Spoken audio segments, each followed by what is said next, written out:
gotta make it dance, make dance.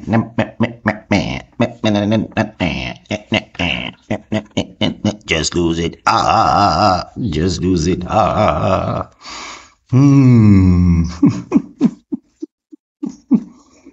Ah, Eminem, hein, c'est, même si les gars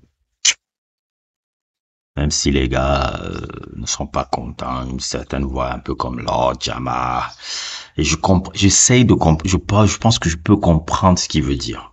Lord Jamar fait partie des personnes qui aiment discréditer Eminem et tout. Mais moi, je vais le dire tout de suite, hein. Eminem est une légende du hip-hop. Eminem, si quelqu'un, par exemple, moi, je l'ai pas mis dans mon top 10.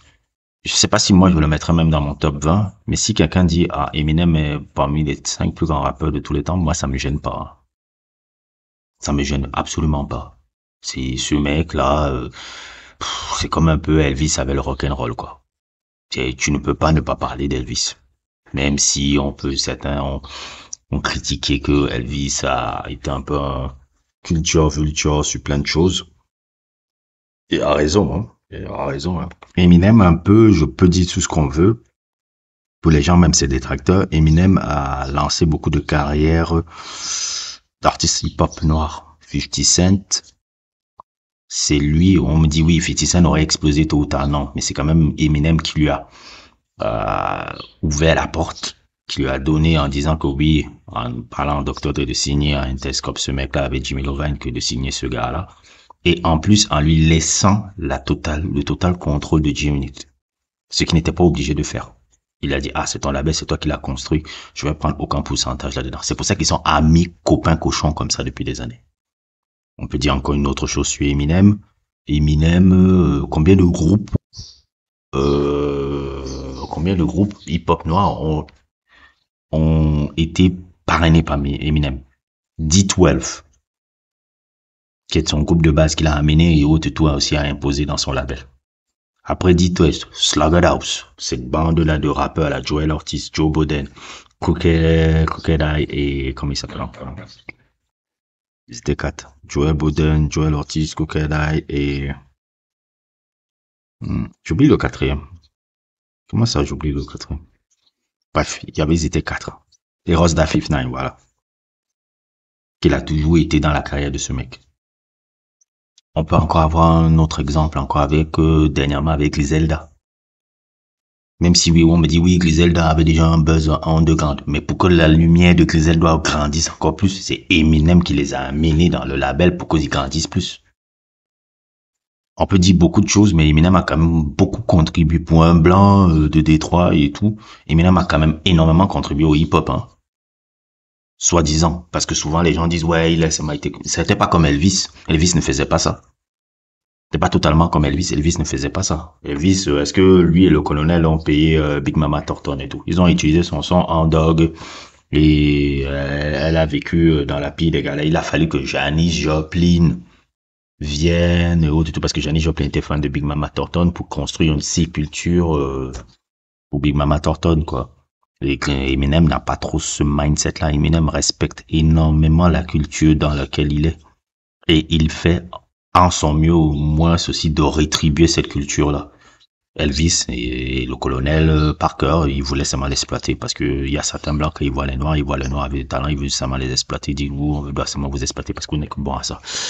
Complexe de supériorité que certains ont.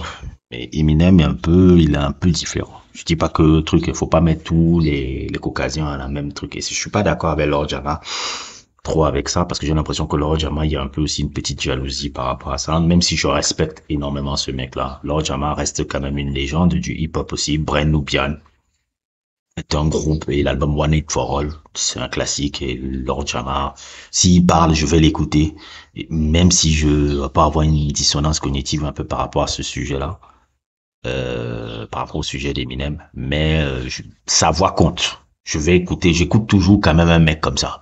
C'est-à-dire, je vais écouter parce que il fait partie des fondations du hip-hop et moi, j'aime toujours respecter les gars qui ont mis les premières pierres. Parenthèse refermée. Maintenant, on va voir un truc qui m'a un peu amusé, qui est une petite vidéo. Bon, j'ai fait une petite vidéo, mais après ça s'allonge. Michael Jackson contre Eminem. Ah, ça a été, ça a été un coup de maître de Michael. C'est un peu ma suite, un peu de Wako Jacko, de propaganda, pour vous montrer à quel point Michael était business savvy et savait prendre revanche sur ses adversaires, mais de manière subtile, sans faire trop de bruit. Comme j'ai toujours dit et j'explique souvent aux gens, ce que Brother Love a très peu compris dans sa life, c'est que le pouvoir est silencieux. Le pouvoir ne fait pas de bruit. Le pouvoir frappe, truc. Parfois même le public ne se rend pas compte que le pouvoir a frappé. Et on n'entend plus rien. Le pouvoir est silencieux. Il n'est pas bruyant. Les hommes de pouvoir sont silencieux. Et Michael Jackson qui avait développé, malgré tous les tumultudes, comment on appelle ça, les tumultudes judiciaires qu'il avait avec cette fausse accusation là qu'il était encore tombé sur le nez. Il y a ce moment-là où Eminem pour son album, encore que je pense que c'était l'album d'Eminem, un des albums d'Eminem où tu sentais déjà que bon, là, je pense que c'est un peu mort pour toi.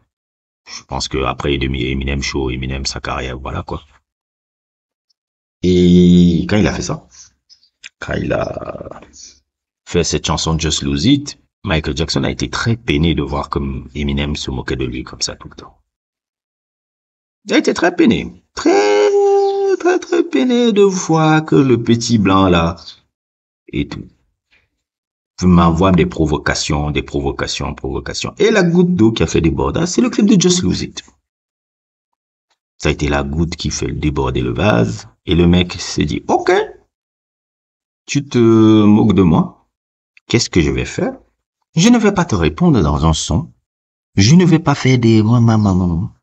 Je vais juste prendre ton catalogue et l'acheter, des droits de ton catalogue musical. Il a fait le remix de ce qu'il a fait à Paul McCartney et c'était il y a 20 ans de cela. Il a dit, bon, moi, je vais acheter ton catalogue. Pour 370 millions, il a acheté le catalogue d'Eminem. Et jusqu'à aujourd'hui, Eminem n'a pas son catalogue. Et vous n'imaginez pas combien c'est des pertes les pertes d'argent que t'as. Je dis pas que ça le rend pauvre, hein, mais c'est les pertes d'argent que t'as quand on n'a pas ton catalogue, quand tu n'as pas ton catalogue. Michael Jackson a acheté le catalogue de trucs. Dans le catalogue, vous voyez 1 milliard là, qui vaut une partie là qui vaut 1 milliard. Il y a aussi le catalogue d'Eminem là-dedans. Il avait acheté ça. Michael Jackson était trop business savvy. Trop business savvy pour un entertainer noir. Oui, même si on voit la peau blanche là et autres et tout, à la fin de la journée, c'est un noir le gars. Et comme j'ai toujours dit, ce genre d'individu là ne plaît pas. On n'aime pas un négro comme ça là qui commence à avoir du pouvoir et qui ne suit pas forcément l'agenda qu'on lui propose. Quelque part, Prince aussi, il avait aussi une autre manière d'être contre l'industrie, mais d'une autre manière, en étant un peu beaucoup plus dans l'indépendance, parce que à un moment donné, à partir des années 80, fin des années 80, début des années 90, Prince est indépendant. Prince n'est plus dans l'industrie musicale et autres et tout. Prince est indépendant. Il cherchait juste une structure qui permettait de distribuer ses projets. Parfois, ça pouvait être un journal comme le Rolling Stone qui participait à la distribution de ses albums. Parfois, la distribution de ses albums se faisait directement dans ses concerts qu'il faisait, où il faisait un concert, tu achetais le ticket. Et en même temps que tu achetais le ticket, tu achètes le nouvel album qu'il a. Ce qui fait que les tickets des trucs étaient hauts, mais au moins tu étais accompagné d'un album et autres et tout. Il avait plusieurs façons de faire les trucs de distribution Prince. C'est quelqu'un qui avait beaucoup de vision sur les trucs de distribution Prince. C'est des mecs très intelligents, hein. Très intelligents. C'est des gars qui n'étaient pas seulement musicaux et autres, tout. Même le business, ils avaient compris. Et Michael, tu l'as attaqué, tu l'as tué, ok. Silencieux, boum. J'achète tes droits. Ça, tu vas te calmer un peu. Comme ça, tu vas te calmer. Et depuis là, pam, tu n'as plus vu Eminem faire des trucs sur Michael, fuck Mike, non, ça l'a calmé direct. Le pouvoir est silencieux. Le boy que vous voyez à gauche là était savvy. N'hésitez pas à liker, n'hésitez pas à vous abonner et à plus pour d'autres aventures.